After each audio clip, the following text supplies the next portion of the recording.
Welcome back, everybody. You're just in time for What's Hot. This is where we talk about the stories that have everybody talking. And today we are joined by local blogger Rochelle Fritsch, and Jeff Wagner is back with us. Marquette University has a new president. Michael Lovell was elected today as the 24th president. Lovell will be the first layman to oversee the school. Is this a good choice for Marquette is the question. This is an interesting choice for Marquette.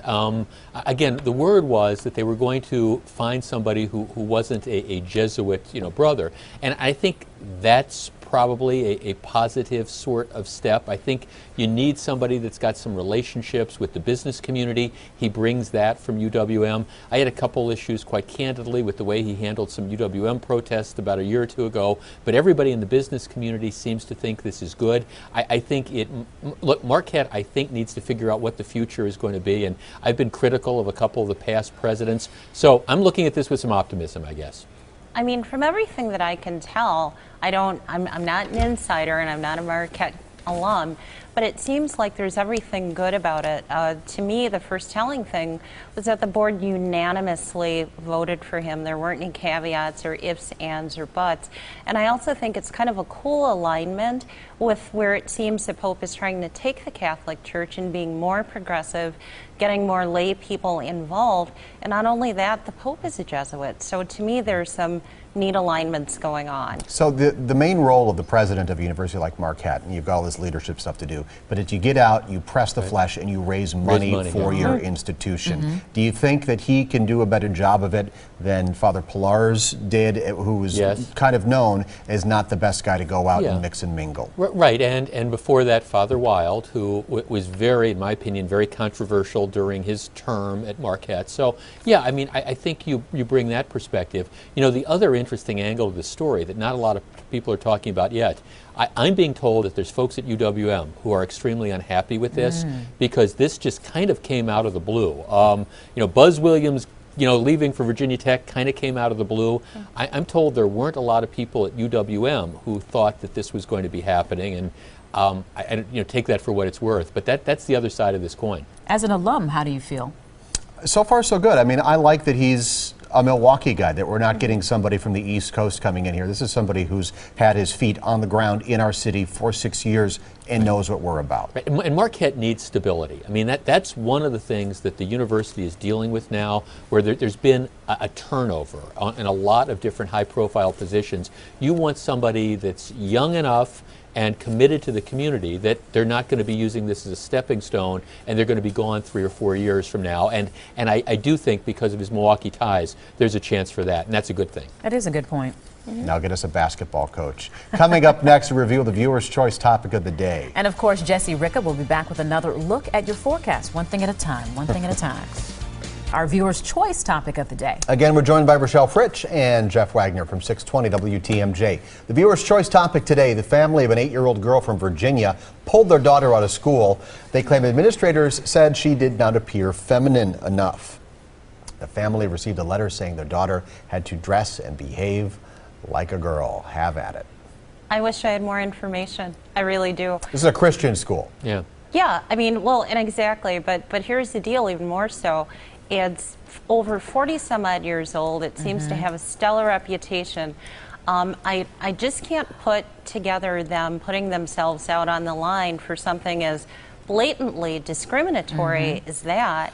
And also their hands are kind of tied as to what they can say in response to the letter that the parents took to the media. They've got confidentiality stuff going on. Well, so, I mean, I wish there was more information. I really wish we're not privy to the whole story.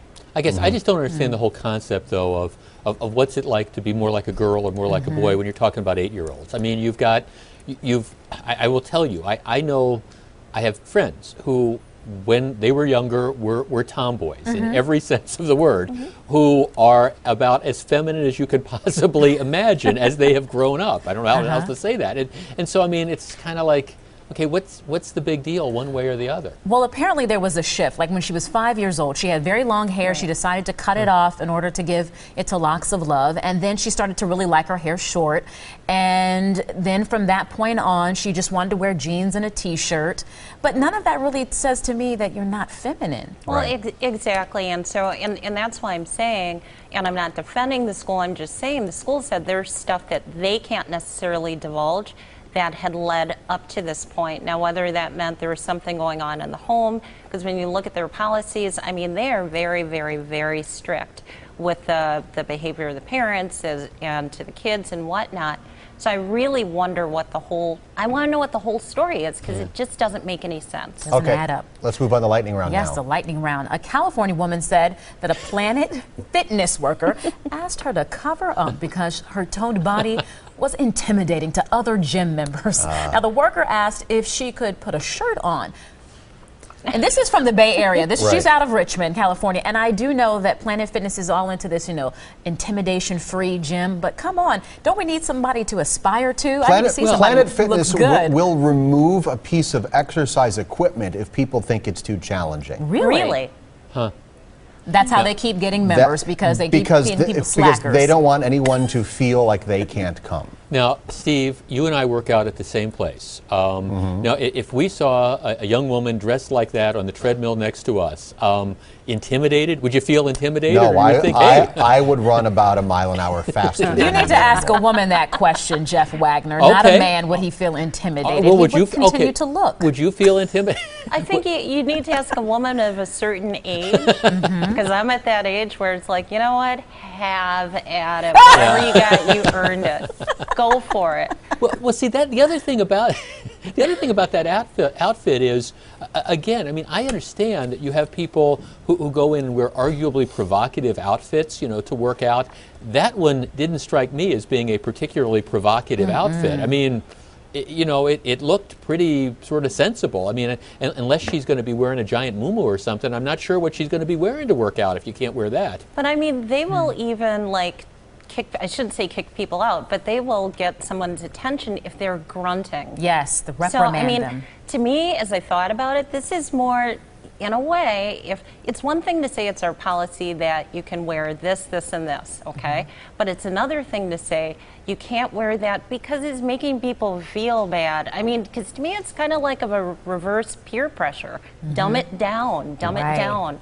So is the flip side, if I go and jump on the treadmill without my shirt on, that's good because it'll make people feel good because they don't look like that? It depends on what's underneath that shirt, Jeff.